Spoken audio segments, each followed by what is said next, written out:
All right, guys, welcome back to another video. And this is something I've always kind of wanted to do because I still have a major stack of GamePro magazines back from the early 2000s. And I think even the late 90s, which was like the only way you got video game news back in the day, where you got reviews and all that type of stuff. And I wanted to go through them. So I just picked out a random magazine, and I'll probably do more of them. So let me know in the comments below if you enjoy this type of stuff. And this is GamePro from August 2003. So let's see what people were reading and what games people were looking forward to and playing in August of 2003. So right off the bat here, MLB 2004.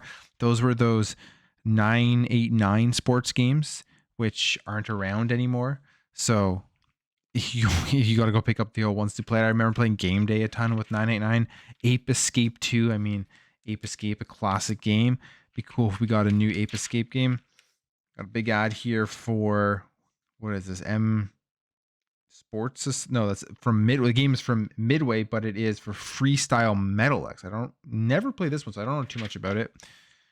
And then we have Midtown Madness 3.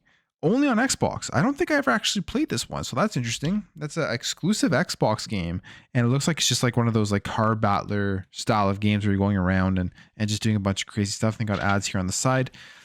A full page ad here for the Game Boy Advance SP and Advance Wars 2. And if you remember, the Game Boy Advance SP was a really good iteration of the Game Boy Advance. One thing I didn't like about it was like ergonomically didn't feel too great in my hands, and there are a lot of handhelds even today that still don't feel great. Even the Nintendo Switch, when I'm playing it in handheld mode, my fingers fall asleep on it. It's just because they're small, the buttons are small, that type of stuff.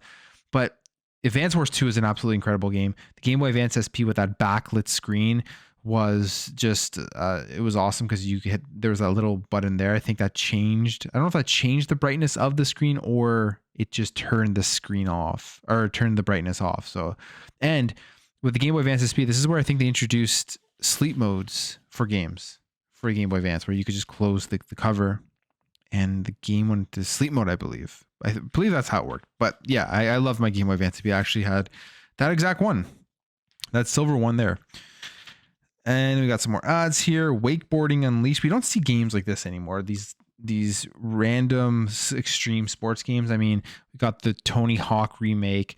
We got Riders Republic, which was like that open world extreme sports games. But we don't see like BMX games and like aggressive inline and that type of stuff anymore, which is kind of disappointing. Got a whole two-page ad here for the Italian Job. And then it's like the first editorial stuff. So looking head to head, I guess these are questions, huh? But what about second person? Could you please define the term first person and third person? It would help me a lot to know what I'm reading about. Thank you. This is crazy. You think about this, August 2003. I mean, the internet, you couldn't get as much information on the internet then as you could now. There was internet around then, and there was just like the Wild West, where now everything is kind of curated, but people still back then didn't know the difference between first person and third person. They had to answer these types of questions in a GamePro magazine. Just crazy to think about. What's the next question here? I just got back from a trip to Las Vegas, and in the casino I noticed something. The letters on the slot machine with the Price is Right as the little theme had the same type of letters as Grand Theft Auto. I mean, exact. So who copied who? Or is it just style of writing? That's cool. Someone noticed that.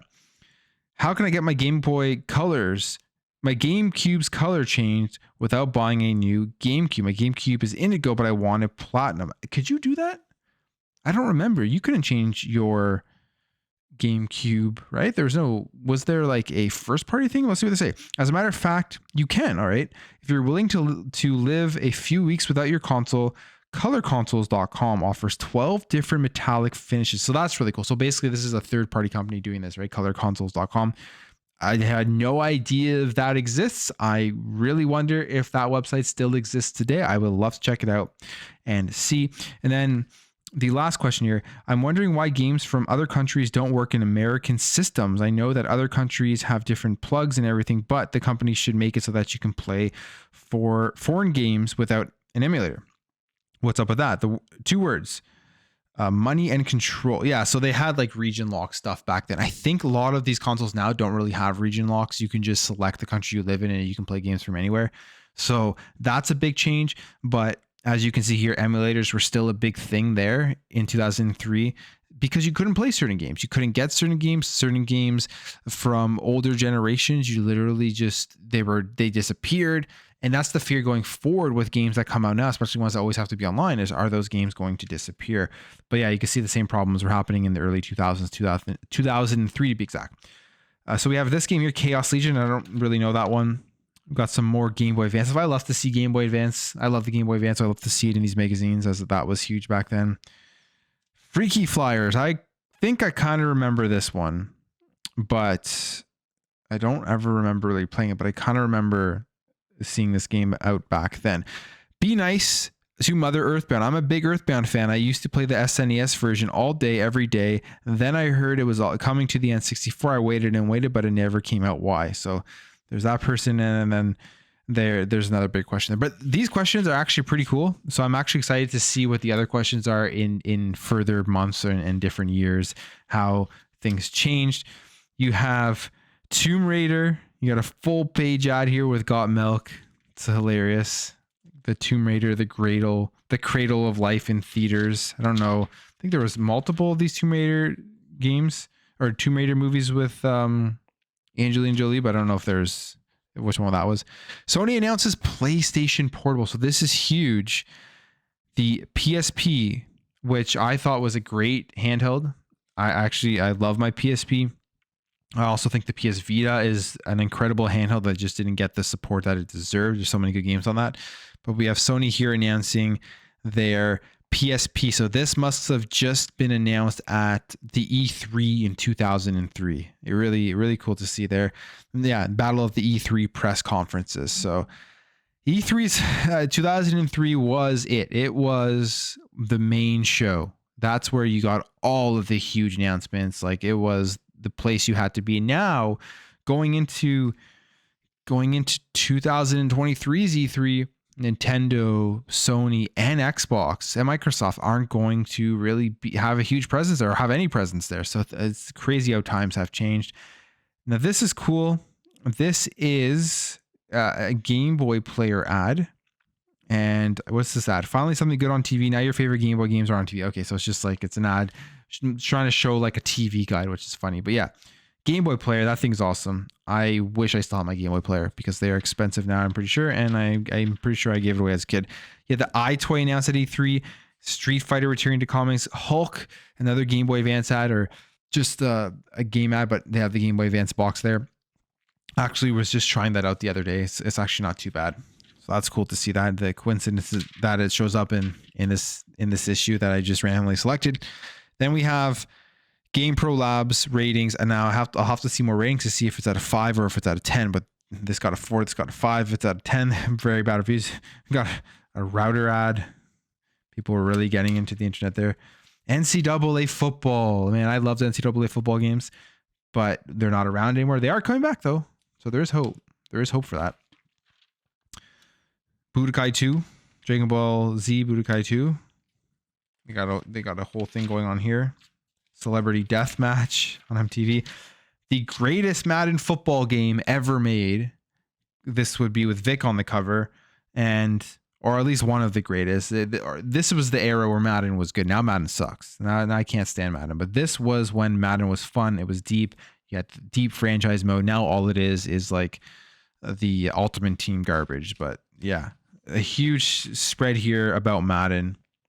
And yeah, I remember playing the heck out of that Madden with Michael Vick on the cover.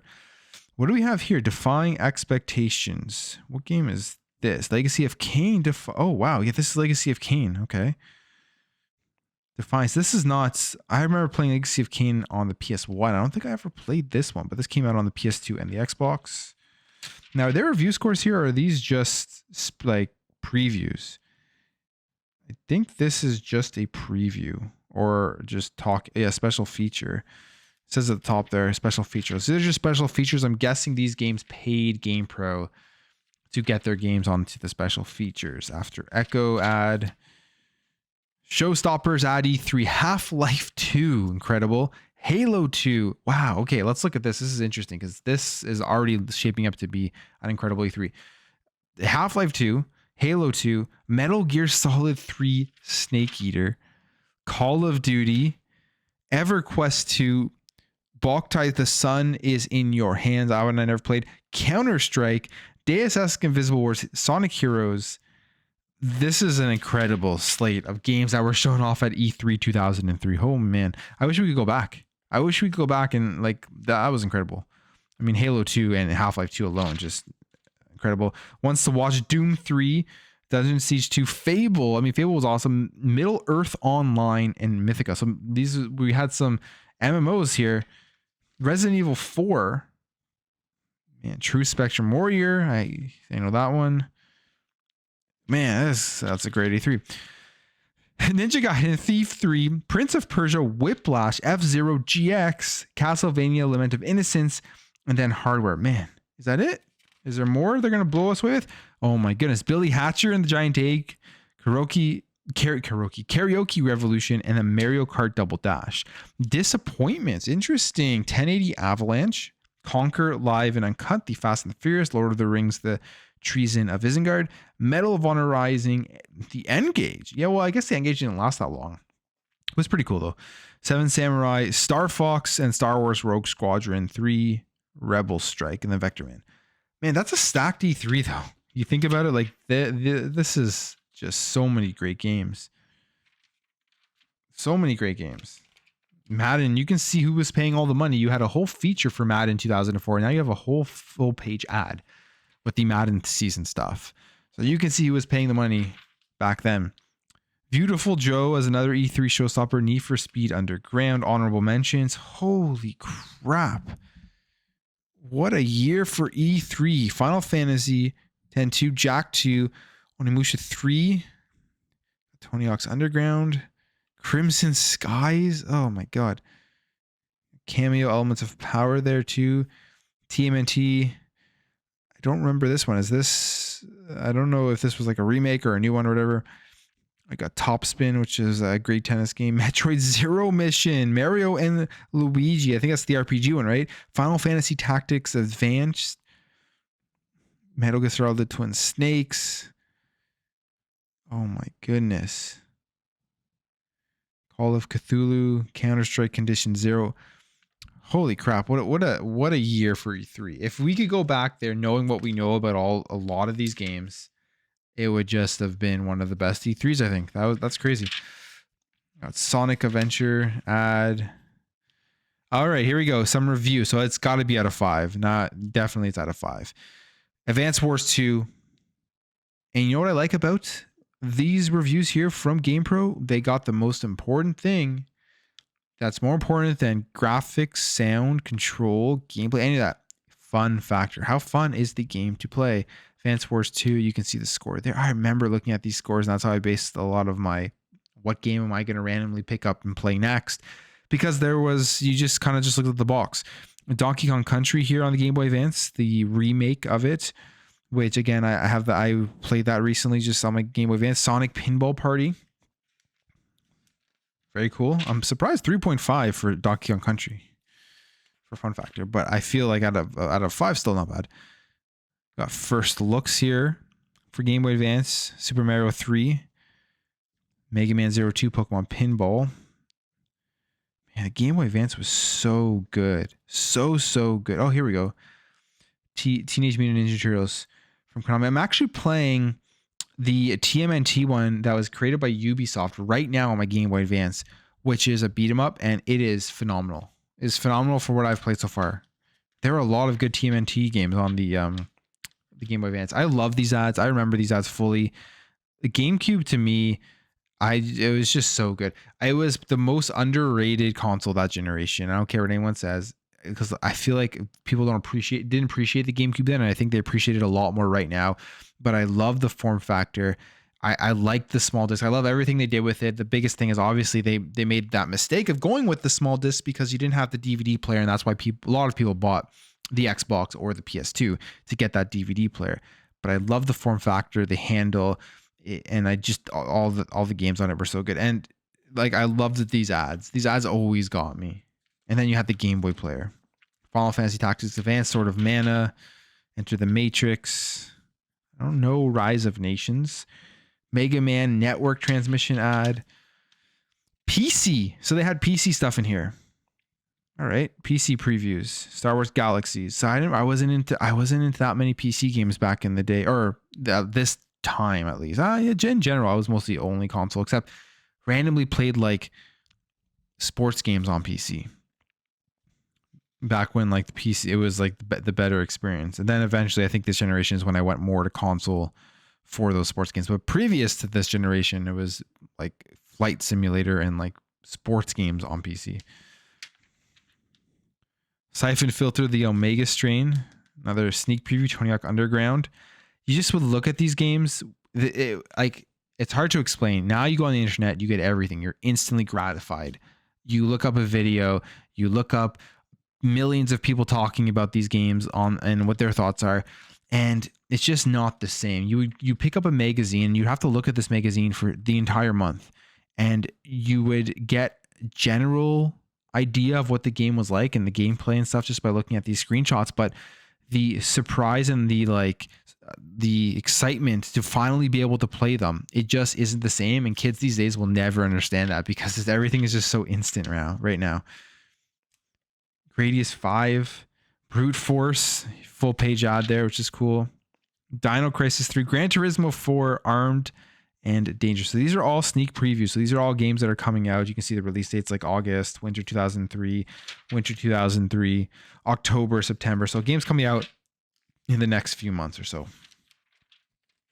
Dino Crisis 3 on Xbox. You could, how much you want to pay for an issue. I guess they want you to resubscribe. Beyond Good and Evil, incredible one. What else do we have here? And these are all, I guess, more previews. So you would see these little previews of these games. You'd read about it and you would just be like, I can't wait for this to come out. This is all the information I have about it, and I hope that it's as good as it is looking. What else do we have here? Geist, Mario Party 5, Kirby Air Ride, awesome. Just so much good stuff here. Simpsons Hit and Run, Splashdown, Rides Gone Wild. I have a video on my channel. You want to go check it out? My Does It Age Well? Dead to Rights. It's the one I'll never forget. Got Resident Evil 2. They're going over like the ESRB ratings for these games. Probably more for the parents than for if it was a kid reading the magazine, because kids didn't care about the ESRBs of stuff. Wolfenstein Maybe Escape 2. Seen that already on here. More GBA ads. GBA was huge during this time, which was great. Oh man, the game screens. If you guys remember these, you could buy a screen for all of these consoles and put it on and make it a portable thing, which was cool. I think the GameCube one was like the really only practical one because of the size of the console. Got some more reviews here. Hulk, 2.5 fun factor. K1 World Grand Prix. Is this like a kickboxing game or just a boxing game? I think it's a kickboxing game or like a UFC game. Yes, yeah. Maybe toned down compared to harder. Okay, so it's like a UFC game. 4.0 fun factor. Silent Line Armored Core 3.5. Enter the Matrix. I actually liked this game, if I remember it correctly, but had a fun factor of 2.5 according to GamePro. Soldier of Fortune. Midnight Club 2. Awesome game. 4.5 fun factor. Makes a ton of sense. Is this... Yeah, it's Hulk. They already showed that one. Enter the... Oh, wow. Okay, so this is interesting. They would review the same game on... Because you don't see that anymore. You do not see that whatsoever. They would review the same game on on different consoles. So the Xbox version of Enter the Matrix had a 2.5 fun factor, but for some reason, the GameCube version had a 3.0. And I wonder what that difference was all about. I wonder what that difference is. I'm sure if I read through it, they'd say, but that's interesting. Same here. Hulk on the GameCube was better than Hulk on the Xbox or PS2 on the PS2. Huh. The action replays. Yeah, that's hilarious. Get the cheat codes and stuff.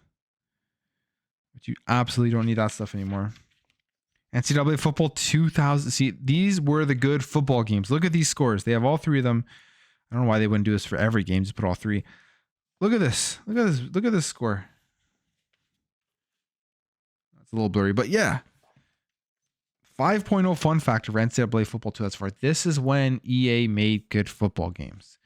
Whether you're a sports fan or not, really, I think like there's just, you'd have to appreciate what they did with these games. You could order some shirts. NBA Live back when they made NBA Live, first look, ESPN NBA basketball, NFL Fever, NHL. So this is like the sports. I like this. It's really cool how they did that. They broke it up from like the different styles of games. You got the sports. Now you have the role-playing games here. Just getting more previews. Final Fantasy 11, which is the MMO, right? X-Men Legends, which is a cool game. What else we got here? Skya, Hour of Darkness. And then we have Strategy Guide for Wario World. So if you want to figure out how to beat Wario World, that's it. And then cheat codes. This is so cool. I mean, you don't have this stuff anymore, but you can get in here and hit up those cheat codes. And I think that's how this ends. Yep, that's how it ends. So the first episode, let me know what you guys think about this. This is the GamePro from August 2003. Appreciate you guys watching. Hit that subscribe if you're new, and I'll catch you guys in the next video.